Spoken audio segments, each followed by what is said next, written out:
All right, I'm gonna show you how to do this other flounder. A little bit smaller, might be easier to do. So what you want to do is you just want to outline your fillet.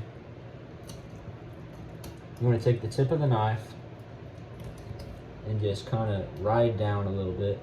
I got a little bit stuck on the bones. When you want to do that, you just want to kind of wiggle your knife a little bit around it.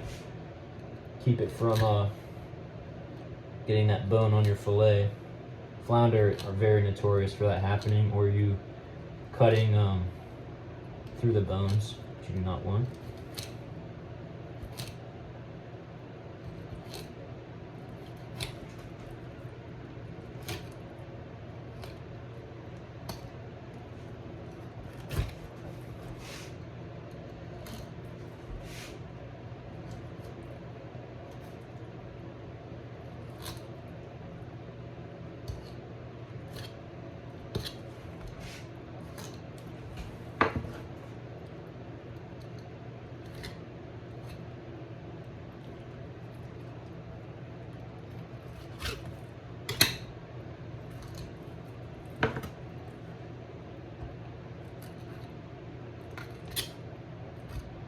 All right, there's your first side flounder.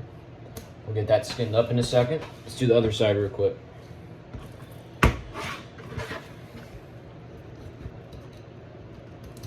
Something that's very important as well is you always make sure that you sharpen your blade so that when you're filleting, you just glide right through.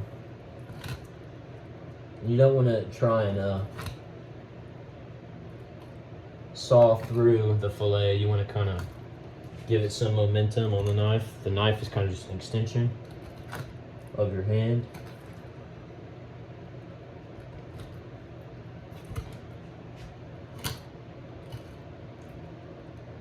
Yeah. Don't get too stressed if you collect some bones on your fillet or get stuck. Just kind of find where the bones are. Go around them. Remember, don't worry about it. Just take your time.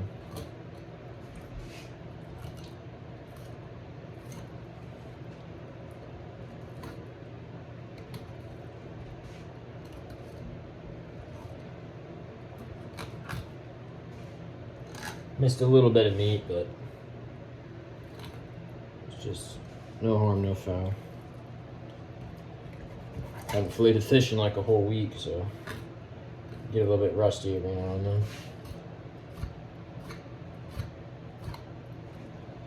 Okay.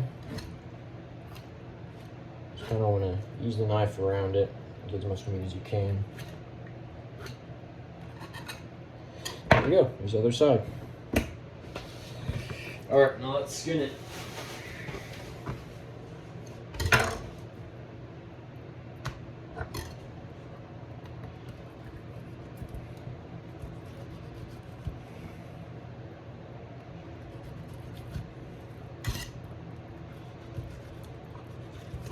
All right, there's our flounder fillet. Nice, delicious white meat, as you can see. All right, let's do the other side.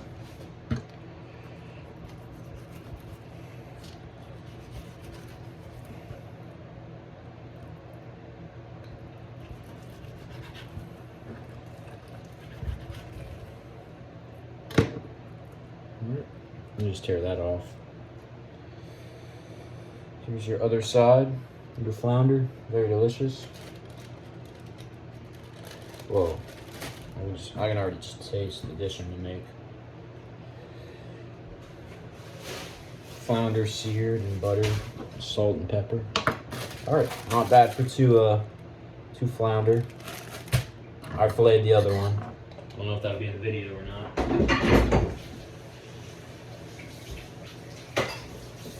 Guys, make sure that you clean your cutting board a lot, especially if you're done filleting one fish or a different species of fish. Just make sure that you get it cleaned up for the next time that you fillet it again, or fillet on the cutting board again. Don't want a stinky cutting board. I'm trying to get some more meat off the other fish. All right, there we go. cutting board is clean. For our fillets, it's off 2 flounder, about in the 12 to 14 inch class range. All right, here's the dogfish. So one of my buddies, he caught this. I catch him too, just today I didn't catch any. Usually I'll catch him 12 to 13 one day, sometimes when I'm lucky. But yeah, he caught this one. And this is called a spiny dogfish, Pacific spiny dogfish. These are very popular for fish and chips. I will advise one thing, if you're keeping them, do this to them, pull all the guts out, and then take the head off. And don't forget about this little piece of head meat that extends out to where the shark's head is. Because that's a really good piece of meat too, you don't want to miss out on. So yeah. All right, we're gonna get started on filleting this dogfish. It's super easy. Most people think it's really hard to fillet shark. This isn't a shark species. They just call them dogfish. I have no idea the reason why. I didn't make up the name.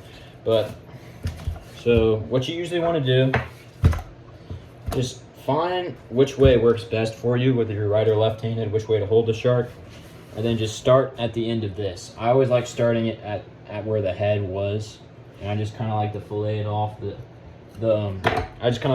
central spine, because sharks have cartilage, they do not have bone, so it's really easy to cut through the cartilage and not know that you're cutting through it. So yeah, that's one thing people struggle with.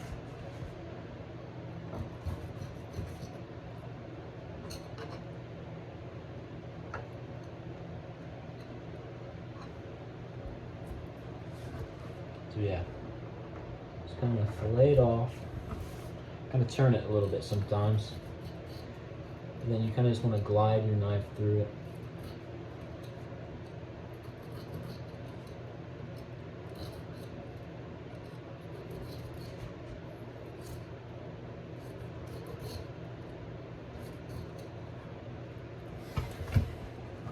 So I accidentally just went over the spine on accident.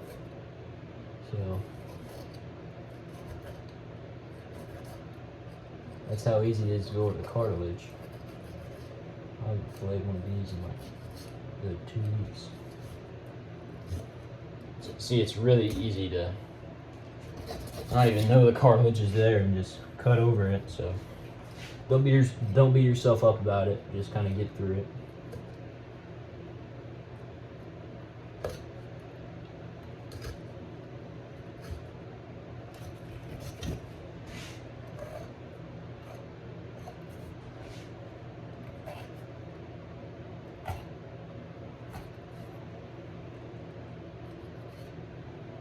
See, I left a little bit of cartilage in here on accident, which you gotta worry about.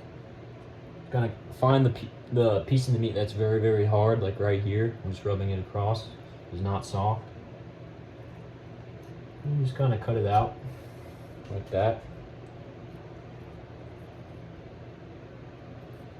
Yeah, so this is the cartilage. You can see that it's kind of flimsy. It's what's in your nose, actually. So, what your nose is made out of. These are really cool creatures. You always want to get as much meat as you can off of any fish that you're filleting. Just pays more respect to the fish in general. Gotta wipe some of that off. That was some nasty stuff. But yeah.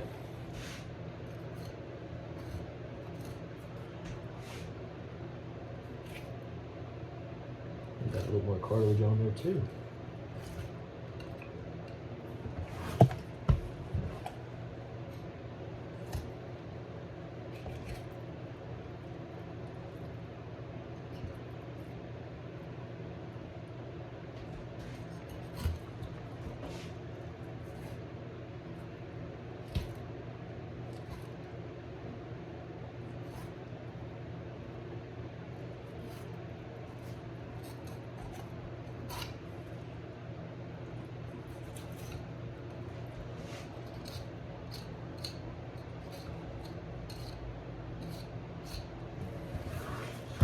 It over a little bit.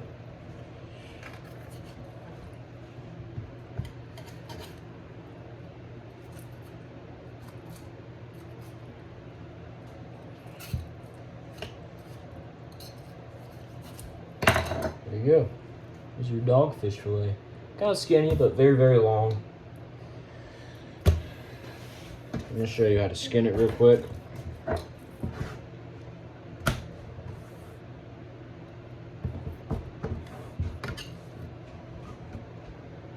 This one starts at the beginning of the tail, right here.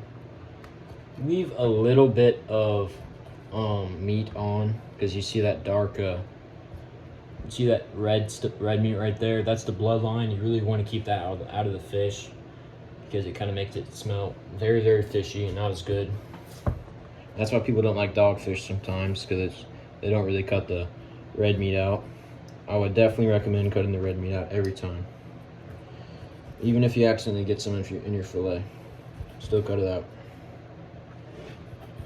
Improves the overall quality and longevity of the fish.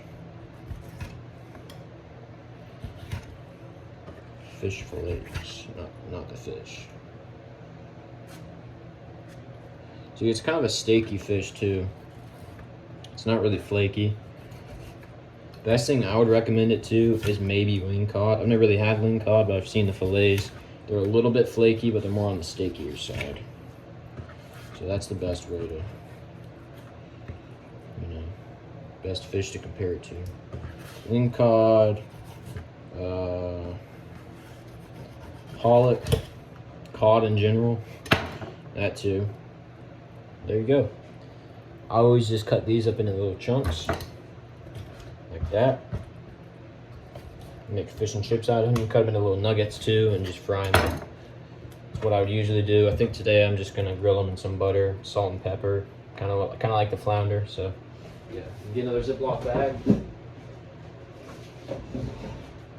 Here's your dogfish fillets. You just set them right there. The skin you do not want, just throw it up to the trash bag that you save for crab bait. If you want to go crabbing, it's up to you. I like saving it, using the carcasses again. So something I want to point out is this guy's got little bite marks just on his tail. If you can see, I don't know if the camera can pick it up, but there's little tiny like shreds on it as well, like crabs or something you've been messing with them, or something like that. One time I actually filleted a flounder and it had like freaking bite marks in like the fins. It was really weird. But yeah. So just kind of find where the whole center bone is for the shark. And then you just want to keep your knife right in the middle.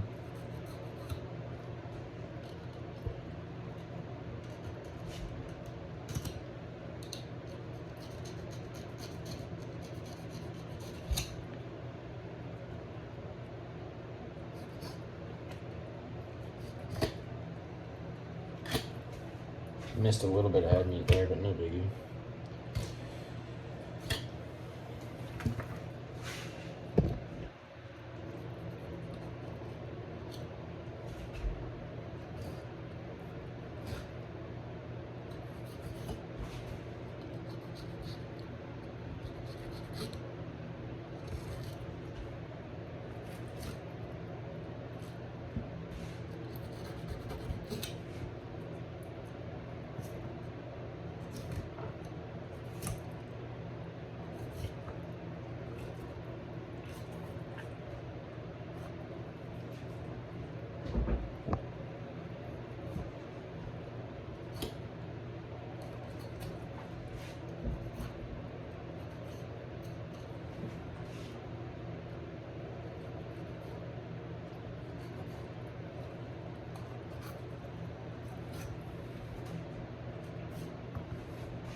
See that stomach lining, just kind of shave it away. You do not really want that on the fillet. It's going to be kind of all grizzly.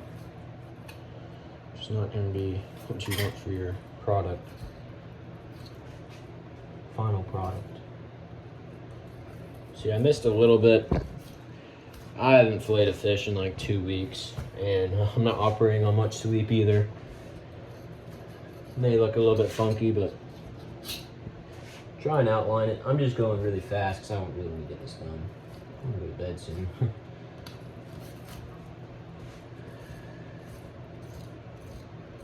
There you go. Another nice dogfish fillet.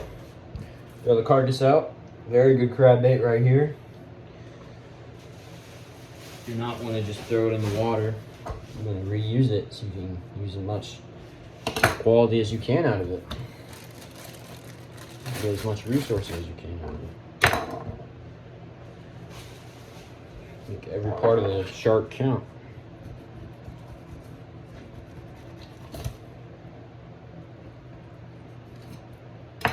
If you do leave some bloodline in, I would recommend marinating it and marinating the fillets or the nuggets, whatever you choose, whatever piece of shark you end up using.